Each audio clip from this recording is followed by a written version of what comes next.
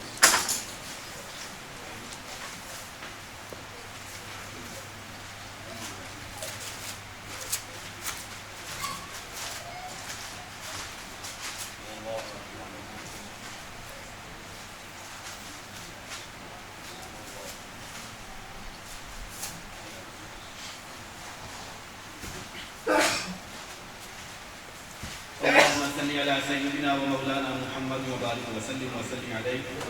رب العالمین سورہ فاتحہ شریف پڑھی گئی, سورہ اخلاص شریف پڑھی گئی, اول آخر کے بعد پڑھا گیا. اس کے بعد بارگاہ میں پیش کرتے ہیں قبول و منظور فرما. یا رب العالمین اس کا ثواب حضور کریم علیہ السلام کی بارگاہ عزت میں ہدیۃ تحفۃ نذرانہ عقیدۃ پیش کرتے ہیں. یا رب العالمین قبول و منظور فرما. یا رب العالمین اس کا ثواب دیگر انبیاء کرام علیہ السلام کے بعد میں پیش کرتے ہیں. یا رب العالمین قبول و منظور فرما. یا رب العالمین صحابہ کرام صحابیات تابعیات بزرگان نبی اولیاء کرام مشائخ کرام تمام کے بعد کو پیش کرتے ہیں. یا رب العالمین قبول و منظور فرما. یا رب العالمین رانا عامر صاحب کی والدہ مثال باغی تھیں, ان کو اس کا ثواب پیش کرتے ہیں. یا رب العالمین قبول و منظور فرما. یا رب العالمین رانا ساحل صاحب کے والد ہیں وہ بھی سال کر گئے ہیں. یا رب العالمین ان کو اس کا ثواب مثال کرتے ہیں. یا رب العالمین قبول و منظور فرما. یا رب العالمین نعیم طوفان صاحب دنیا خان سے رخصت ہوئے, ان کی روح کو اس کا ثواب پیش کرتے ہیں. یا رب العالمین قبول و منظور فرما. یا رب العالمین اور بھی دوست احباب جن کے کوئی عزیز رشتہ دار دنیا خان سے رخصت ہوئے ہوں ان کے بعد اس کا ثواب پیش کرتے ہیں. یا رب العالمین قبول و منظور فرما. یا رب العالمین جن کے لیے کوئی بھی دعا کرنے والا نہیں ان کو اس کا ثواب مثال کرتے ہیں. یا رب العالمین قبول و منظور فرما.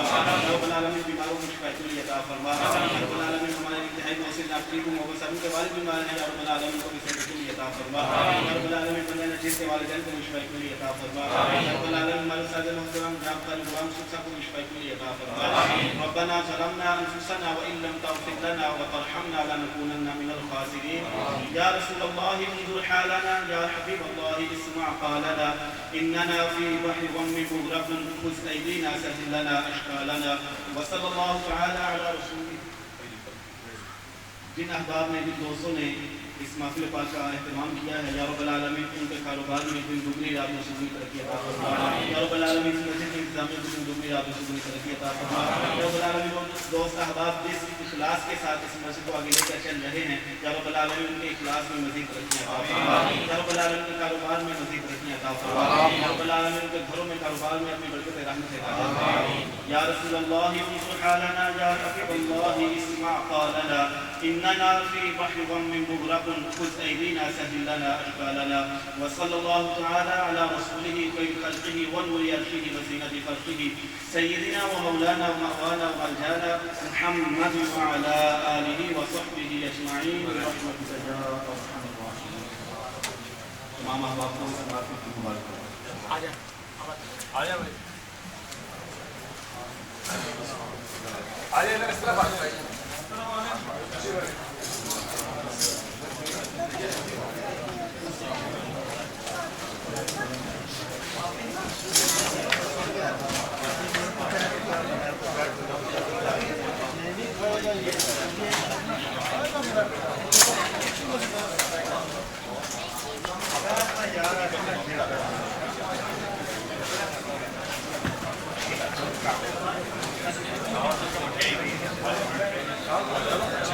خود گزارش ہے کہ یہ جو ہے